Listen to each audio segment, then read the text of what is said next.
Hello, welcome to News Now on TV360. I am Thelma Okoro. One of the missing Chibok schoolgirls has been found. The girl has been identified as Amina Ali Nkek. She was found by the Civilian Joint Task Force in Kulakaisa area at the fringes of Sambisa Forest in Borno State, northeast Nigeria. Activists and the Chibok community confirmed the news on Wednesday. Even the former Minister of Education and Bring Back Our Girls convener Obi Ezekwesili, in a series of messages on social media, also confirmed the news. Amina, who is from the town of Mbalala, south of Chibok, was identified by a civilian fighter belonging to the Civilian Joint Task Force, a vigilante group set up to help fight Boko Haram. It was also reported that she was found with a baby. 276 girls were taken from their school in northeast Nigeria by Boko Haram militants in April 2014. Amina is the first girl to be found since the abduction. The Nigeria Labour Congress has commenced an indefinite strike action to protest the federal government's decision to hike the price of fuel. The Labour Union on Wednesday urged workers in Nigeria to down tools after a last-minute meeting in the federal government collapsed midway. The union also called the strike action despite an order by the Industrial Action against it. The generality of Nigerian workers feel that the pump price of 145 per litre is too outrageous and out of proportion, and therefore is something that, with the hard economic situation, is very difficult for them to go by, especially in the context of the quantum of the increase. And therefore, even the attempt to try to see how this can be mitigated was not actually made possible at the meeting. We thought that we should continue in a process where we think the end product have not been able to meet our minimum expectation, i.e. even to ensure that we're able to have a point where there will be succor to the larger Nigerian public, and also the assurance whether this increase will also mean that there will be price stabilization, because if it is negotiated on the dollar, therefore there is a lot of uncertainty whether it will then be sustained and whether in the near future we will pass or tread through this same path. It is on that premises that we thought also that there will be no necessity for us to continue in the process, as the mandate given to us by the National Executive Council meeting today is to indicate that certainly the price is something that have to be considered, especially the issue of reversal, and then we can have a meaningful dialogue and look at other issues auxiliary to the main issue of the price increase. So as of today, this is our position as NLC, and certainly this is where we think we will have to discontinue with the meeting. So tomorrow? Well, certainly I think the decision of our NEC is that strike continues. Nation's capital, leader of the NLC, Ayuba Waba, marched with a group of workers to drive home its demand of a reversal of the price of fuel. The strike was, however, not as effective as most businesses across the country opened, and most workers in most states went to work in defiance of the call by the NLC. Another faction of the union, led by Joe Ajero, also said it was not taking part in the strike. The Trade Union Congress, a sister union, also pulled out of the strike at the last minute. The Nigerian government last Wednesday announced the removal of petrol subsidy. The product, which used to sell for 86 naira per litre, now sells for 145 naira per litre. We are more or less losing President Muhammad Buhari to the same forces who never really wanted the country to work before. This is a president that promised us change. And at the time, the president, as a candidate, was being treated like a leopard. It was Nigeria Labour Congress that welcomed him. You remember that he was with us at our NSC delegate conference as a candidate. And we all hailed him.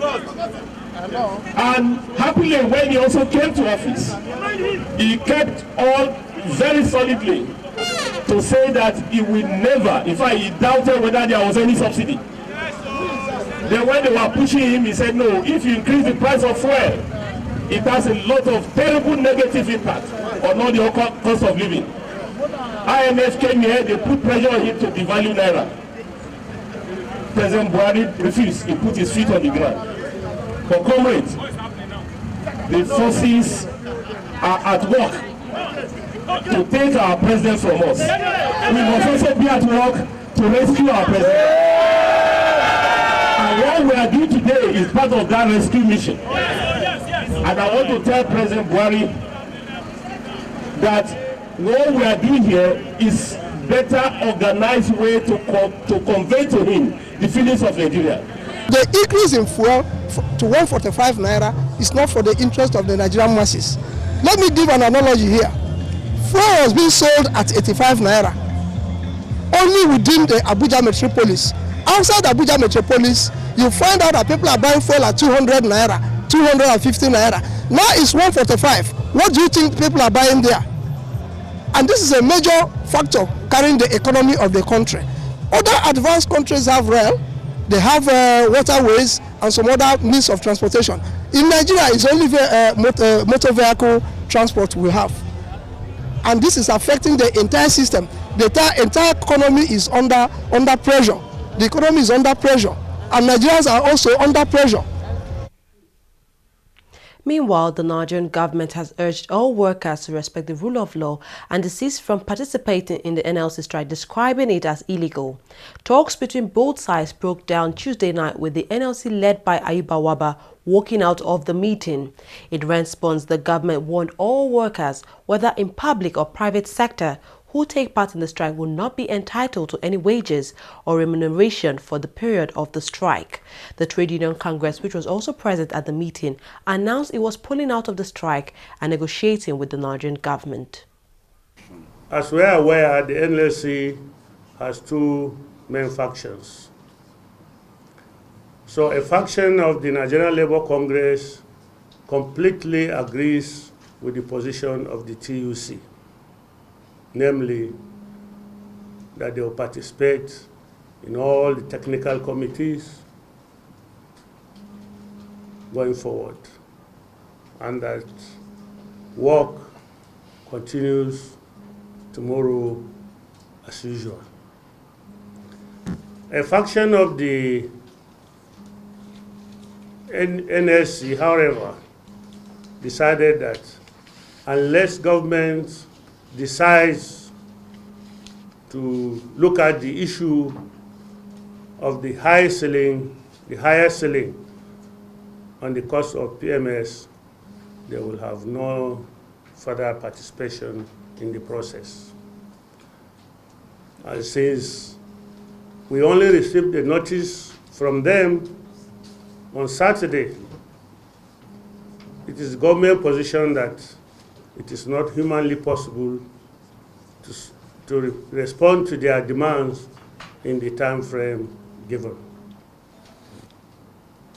Because from Saturday to tonight, the ultimatum expires by midnight.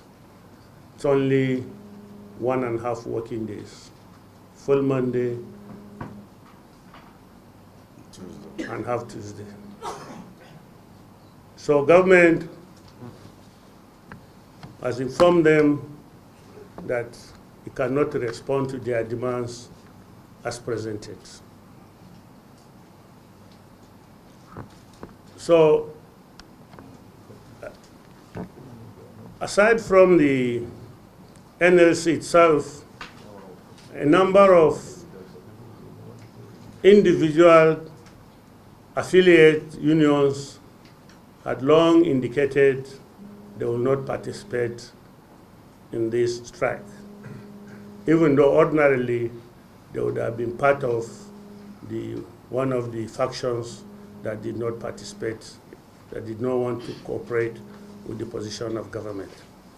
So government is fully assured that tomorrow there will be no strike.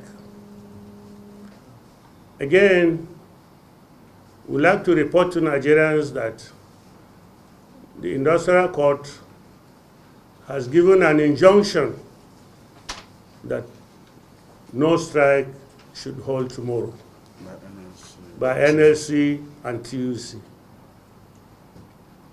This judgment was delivered early this morning. It is therefore clear that anyone embarking on strike tomorrow is doing so illegally. We agreed with the government team that, one, the issues of the review of the national minimum wage should be at the front burner, and that a technical committee will be constituted and ensure its job concluded within the next 6 months. Two, that a 15-man technical committee will also be constituted to address the issues surrounding palliatives that will cushion the effect of this increase. And this committee, 15-man committee, would be constituted and its job concluded and reported back to this larger house within the next 2 weeks. And the government on its part, for the purposes of ensuring that the pricing template is strictly monitored, the distribution of the petroleum products are monitored to their dispensing filling stations across the country. Both parties have agreed that the PPPRA will be constituted by government within the next 2 weeks. Ladies and gentlemen, Nigerian workers, affiliate of Trade Union Congress of Nigeria, across the 36 states of the Federation, consequent upon this agreement, we hereby suspend the planned industrial actions that is supposed to take place at 12 midnight today. As we reported earlier, not all NLC members joined the strike. Before the Nigerian government met with the NLC leadership led by Ayuba Waba, it had met with another faction of the union led by Joe Ajaero. The faction made it clear it would not take part in the strike action. Earlier this morning when we adjourned, the comrades promised to go and meet, consult with their constituency and come back for yet another meeting to share with us their position on the issues under conversation. We've listened to one another. We've had some further conversation this evening, and we've all agreed that is Labour and the representatives of the federal government, under the Secretary to the Government of the Federation, we've agreed on the following: that we will we work towards setting up a framework for the review of the national minimum wage. Because we all agree that this has to be a tripartite body. Number two, that Labour appreciates the decision of the federal government to set up ₦500 billion in the 2016 budget to cover what the Minister of Budget described as social investment. Now, with respect to the management of this social investment and the various components of the social investment, the two parties agree that Labour should be involved in this process and come up with suggestions. Now, to be able to deal with these and other matters, a committee comprising of representatives of organized labor and of the federal government, under the chairmanship of nominees of the federal government, would meet and within 2 weeks resolve these and other relevant issues, including the setting up of the Petroleum Product Pricing Regulatory Agency Board,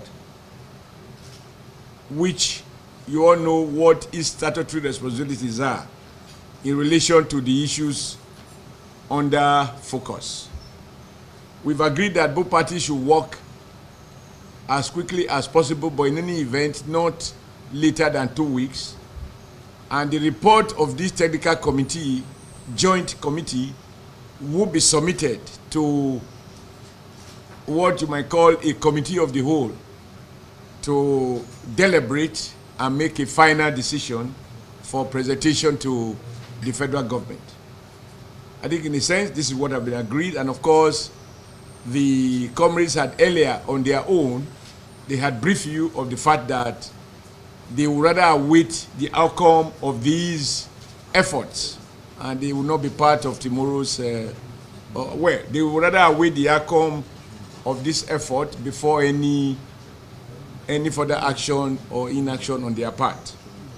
And I think it's only right, in line with our tradition, that I invite Comrade Ajero to also confirm if my recollection of the agreement reached is in line with his own understanding as well, so that there is no gap. We agree that a committee should be set up to, among other things, look at the issue of minimum wage, look at the issue of the 500 billion social investment, look at the issue of setting up or reconstituting the PPPRA board, and review the 145 naira new pump price of petroleum products. The committee is to report back in 2 weeks' time. I wouldn't like to drag it more than this, than to say this is a summary of the agreement we reached this evening. Fuel scarcity has caused an increase in cancellations and delays to internal flights in Nigeria over the last few days. Aviation authorities say all domestic airlines had been affected. Airlines are not able to operate to full capacity on account of fuel issues. The fuel scarcity is so intense that some airlines had half the number of scheduled flights. At least 75 ships with 2.5 million tons of fuel are waiting at sea for importers to find the dollars they need to pay for the cargoes. This is according to ship tracking data and fuel traders. The trial of Nigeria's Senate President Bukola Saraki continued on Wednesday at the Code of Conduct Tribunal. CCC Chairman Danladi Umar said he would go ahead with the trial despite the strike action by Nigeria's labor unions. Saraki is facing a 16-count charge of false declaration of assets while he was governor of Kwara State. At the resumed hearing on Wednesday, cross-examination of prosecution witness Michael Wetkas continued with Paul Usoro, a counsel to Saraki, doing the questioning. On Tuesday, the tribunal insisted that only the lead counsel could cross-examine the witness. The tribunal chairman said the records of the tribunal show there were about 100 counsels for Senator Saraki. He said the situation could make the court process really untidy. Unknown attackers have blown up a gas pipeline belonging to Italy's ENI in Niger's Niger Delta region. Residents and the company on Wednesday confirmed the attack, which is the latest in a series of attacks on oil and gas pipelines in the region. The attack occurred on Tuesday in Ogbembiri in Bayelsa State, south Nigeria. A wave of attacks in the Niger Delta, where many complain of poverty, despite sitting on as much of Niger's oil wealth, has cut oil output to 1.4 million barrels per day from 2.2 million barrels per day. The Nigerian army earlier this week arrested members of the Niger Delta Avengers, which is a militant group that has claimed responsibility for a wave of attacks on pipelines in the rest of the Niger Delta region. Nigeria's Minister of Finance, Kemi Adeosun, said the federal government had fully paid the 48.2 billion naira outstanding subsidy arrears owed to oil marketers in 2015. As part of efforts to end the scarcity of petroleum products, the federal government had on Tuesday authorized the Debt Management Office to pay oil marketers. In a statement issued by the ministry in Abuja, the payment was made recently to enable the oil marketers to import petroleum products and meet up their other financial needs. This is also expected to help ease the current fuel scarcity. A federal high court sitting in Lagos State has given an order restraining the planned National Convention of the People's Democratic Party (PDP). The National Convention was slated to hold May 21st in Port Harcourt, the south-south region of Nigeria. A suit filed by the national chairman of the party, Ali Modu Sheriff, the National Secretary, Adewale Oladipo, and the National Auditor, Fatai Adeyanju, asked the court to stop the conduct of elections into the offices of the National Chairman, National Secretary, and the National Auditor. Meanwhile, PDP's National Executive Committee has defied the court's ruling, saying the National Convention slated for Saturday in Port Harcourt will go on as scheduled. Since its fall at the 2015 general elections, the PDP has been embroiled in a series of leadership crises. The People's Democratic Party (PDP) has demanded the release of all its members detained by the Economic and Financial Crimes Commission (EFCC). The demand was made by the National Executive Committee of the party at the end of its 71st meeting in Abuja on Tuesday. Governors elected on the platform of the party, as well as some principal officers and members of the National Assembly, attended that meeting. The FCC has arrested some high-ranking members of the PDP accused of illegally receiving or misusing government money. 4 ministers who served in the immediate past PDP administration of President Goodluck Jonathan were all arrested and questioned recently, while the commission is at present detaining another former Minister of Aviation, that is Femi Fani-Kayode, as well as the former Governor of Kaduna State, Ramalan Yero, and the Principal Private Secretary to President Jonathan, Hassan Tukur. Lagos State Governor Akinwumi Ambode has said the state government would explore areas of cooperation with Microsoft International in the area of improving security in Lagos State. The governor was speaking when the president of Microsoft International, Jean-Philippe Couture, paid him a courtesy visit at the Lagos House in Alausa, Ikeja. According to Couture, the partnership is expected to reform citizens' engagement, efficiency and transparency across the ministries, departments and agencies, tax collection, judicial, as well as security reforms. We'll take a short break. When we come back, we'll look at business and sports. Stay tuned.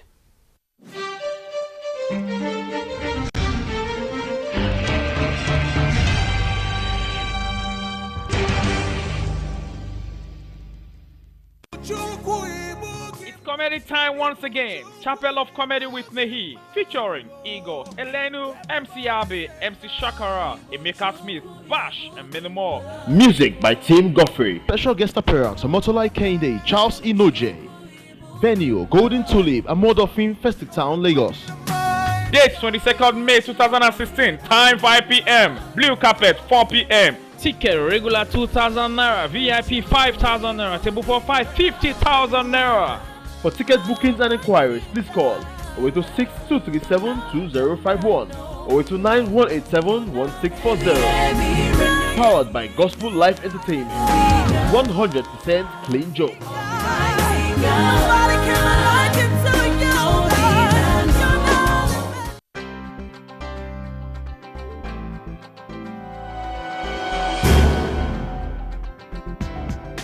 Hello, you're welcome. You're watching the Funny White Man Show, which is the biggest, the brightest, and the most entertaining show in Africa. Funny white man, but this way you talk, it's too much. Give me 5,000 man that you. It's too much. So you get it like, when she move along the street, yeah, me should like that, I'm going girl. You know, my own people, actually. Yeah, fine, it's fun. I enjoy it. And I'm one of those very few. I'm forever taking it personal. I will listen 160 million Nigerians are corrupt. How? My brother, I'm looking for you. Yeah, but it's a growth, and this is the time to build business and know the pitfalls and know what to do and what not to do. But there are months where you get business and months. You know how we do? How we train them? We do the way you do.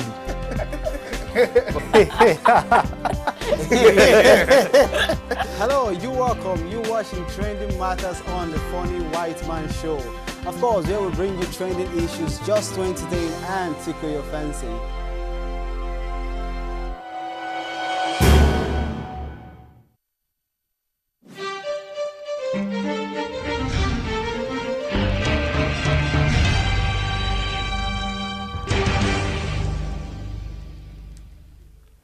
Welcome back to Business News. The federal government says it will collaborate with the Central Bank of Nigeria to create a $750 billion agriculture fund as part of its commitment to making agriculture the mainstay of the Nigerian economy.